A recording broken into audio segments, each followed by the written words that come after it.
Good morning. These are your BYU-Idaho radio morning headlines for May 14th, 2026. Thanks for listening. I'm Noah Allen. The Biting Goats are gearing up for their next mountain biking season. Jack Esplin has the story. What's the first thing that comes to your mind when you hear the words Biting Goats? You probably don't think of it as the name of a mountain biking team, but that's exactly what it is. The Biting Goats have opened registration for all youth grades 6 through 12 as they prepare for their 12th season, which begins in July. A member of the National Interscholastic Cycling Association, or NICA, the Biting Goats is a team composed of students from several areas and schools, including Rexburg, Sugar City, St. Anthony, and Ashton. The group began in 2015 at the same time as Idaho's Mountain Biking League, which forms part of NICA. Any youth and parents involved have the opportunity to enjoy the outdoors through mountain biking with no tryouts necessary. Athletes can expect fun events in the preseason, weekly practices once the season begins, and races which start in August. Team director Michael Ballard says the Biting Goats have one main goal. More kids on bikes, as many kids on bikes as want to be. We don't put a number on how many students can join. It's to just get more kids riding and out there in the mountains, in the fresh air. Ballard estimates there will be around 60 youth on the team this year, but the Biting Goats have had as many as 120 students in the past, and there is no limit to the number of kids who can join the team. The team isn't just for youth. Parents are invited to be part of the team as well by coaching either their youth or other students as well.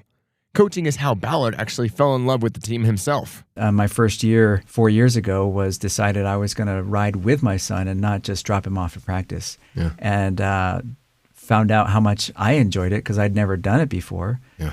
And now 4 years later, I'm the team director. There is also a girls-only group called Grit, which allows girls to mountain bike at their own pace and in their own group.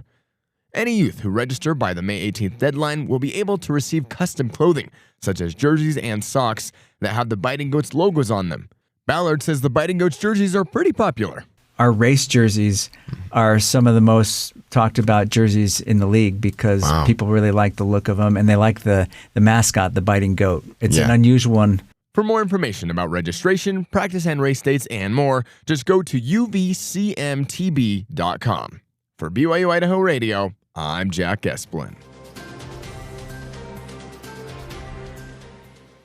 A Montana-based photographer is getting one of his pictures of a bison on a U.S. stamp. Tom Murphy has photographed animals in Yellowstone National Park for over 50 years. The United States Postal Service contacted Murphy to send in bison photos for a new stamp. It was hard to decide because the wildlife photographer has over 5,000 photographs. The stamp idea was to blend historic and modern photography. Murphy's bison photo will be overlaid with the image of a 1923 stamp that featured a wood carving of a bison. Murphy's bison was photographed in Hayden Valley 12 years ago. The engraving, made in 1923, was made from a stuffed bison put in the Smithsonian Museum in 1888. Murphy now has the opportunity to showcase his love of bison to the world. Bison have naturally fascinated people over the years for their rarity. Murphy says they are the last surviving Ice Age large animal. Yellowstone has played a role in allowing wild bison to survive. He hopes this encourages people to go see real bison at places like Yellowstone National Park. The stamp will be released on May 25th in Boston and all over the country on May 26th. The USPS will print over 15 million bison stamps. Murphy will be at a local post office in Livingston, Montana, signing collector's items and stamps. To see more of Murphy's photography, go to tmurphywild.com. Look for the new bison stamp on May 26th at your local post office. It is available for pre-order at stampsforever.com. You can also listen to our full interview with Murphy on our podcast feed. Just follow BYU-Idaho Radio on your favorite podcast app.